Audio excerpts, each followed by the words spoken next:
Hey, this is Chief Bonding with Board Games and RPGs. This is an unboxing or unshrinking of Star Trek Adventures Captain's Log, which is a solo role-playing game or solo role-playing experience. Now, this one happens to be Deep Space Nine. All of the different covers, or there'll be several covers that will feature the different shows in the franchise. The insides are all the same. So you can see it's from Modiphius, and you might even see there's a little bit of a bent corner. This came in a giant box. This was wrapped in bubble wrap, but it was the only thing in the giant box and it banged around. That being said, I don't care too much. I plan on playing it, not displaying it.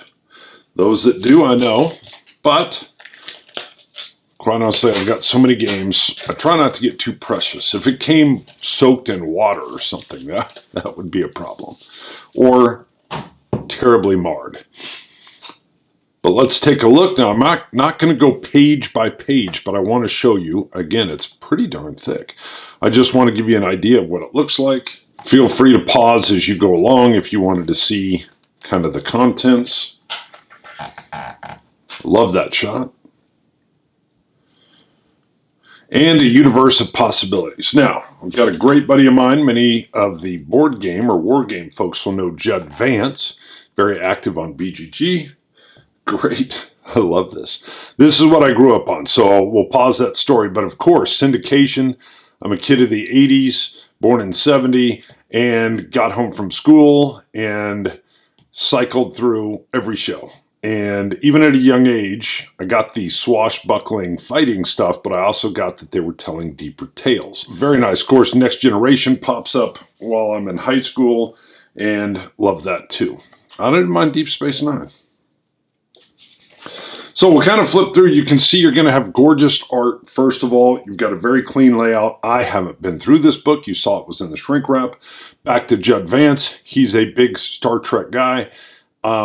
A thought came to my mind. Of course, he'd have to be in on this as well. He's part of the Hamtag crew. I'd love to have him come in and we play this together. Collaborative solo play is what I like to call, which makes no sense whatsoever.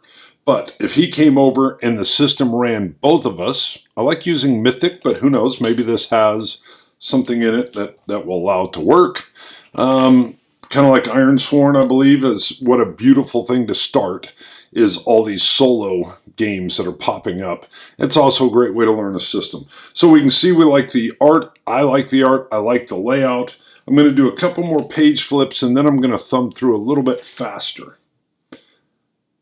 I always wanted to be a red shirt, by the way. Even as a kid, they got killed all the time, but that was it, red shirt. All right, let me finish some of these flips here. All right, chapter 2, but now I'm going to flip through a little bit quicker. I may stop on the different chapters just so you get a look, but probably not all. All right, we'll stop right on Society, the very next page. So I kind of like the idea of a future of hope. The culture, infinite diversity, infinite combinations. Boom. I love it. But what else? Religion, spirituality, economy. Great. So you, of course, will be immersed into the world. We've got, what, a primer on Star Trek tech. Okay, star dates. Great. Now let me jump forward a little bit. We'll stop here at eras of play, so you can see this one book. You can drop in on multiple eras. All right, chapter 3, reporting for duty. So a career in Starfleet, lifespan creation, very nice. The actual creation and play, character development, and character conversion. So we can see there's a life path system. And then creation and play is actually something I like a lot. I think I like it better than the life path system, just because I like to see the character grow and develop and turn into something, especially if I'm doing it solo. I could see sometimes you got to jump in when you got a group. There's different levels of folks that are in your group. They're not all starting out at a level 1 or whatever. But I like the fact that there's options here. Great. So we got traits, attributes. We can see now there are some charts that are coming up. I'm going to jump forward to the next chapter. Again, this is my first look at the book, so I'm skipping over some stuff, obviously, but it's more of an idea of, do you like what's inside?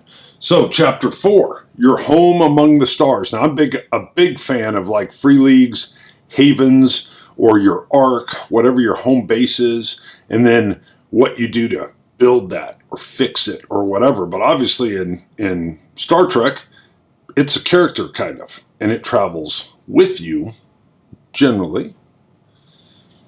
So we've got creating your home, generating a random starship, okay. Ship traits and talents, there you go. It's basically a character, love that already. And creating a starbase or station, so a Deep Space Nine kind of thing. And that might be one of the reasons I like Deep Space Nine, is they've got their home, but then they've got the Defiant, where they can go out with this badassery ship and have all these adventures. Might be what I want to do. So we'll just stop on the very next page. So designing your vessel, you can see a cool little breakdown. Oh, love the look. Hello. Next generation.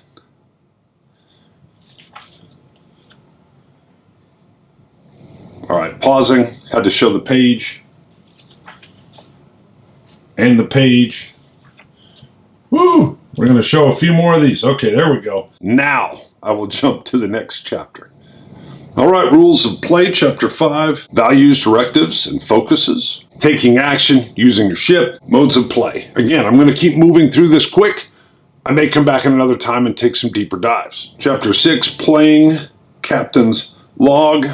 Then we come to our first appendix. So you can see just little tips on like how you're going to run your game, drive your game, come up with ideas. Lots and lots of charts in this section. Appendix 2, generating conflict. Beasts of the galaxy creation and spaceborne entity creation. Appendix 3, locations and starships. Strange New Worlds. Little book series. Location, ships and stations. Again, we can see some charts. And Appendix 4, additional matrices. So what is that? Okay, downtime on a ship, mining and resource plot, components, family events, the gem. There's got to be the holodeck in here. Random radiation, name generators, time intervals, very helpful for solo play. Planet name generator, interesting. Where are you injured and what type of injury?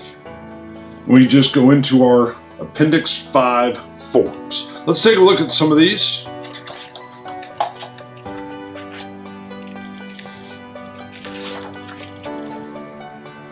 All right.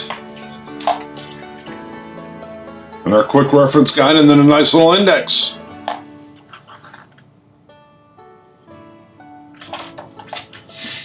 All right, very nicely produced. I mean, that's what you would expect. I feel like it holds up exactly what I would think would be in there is there.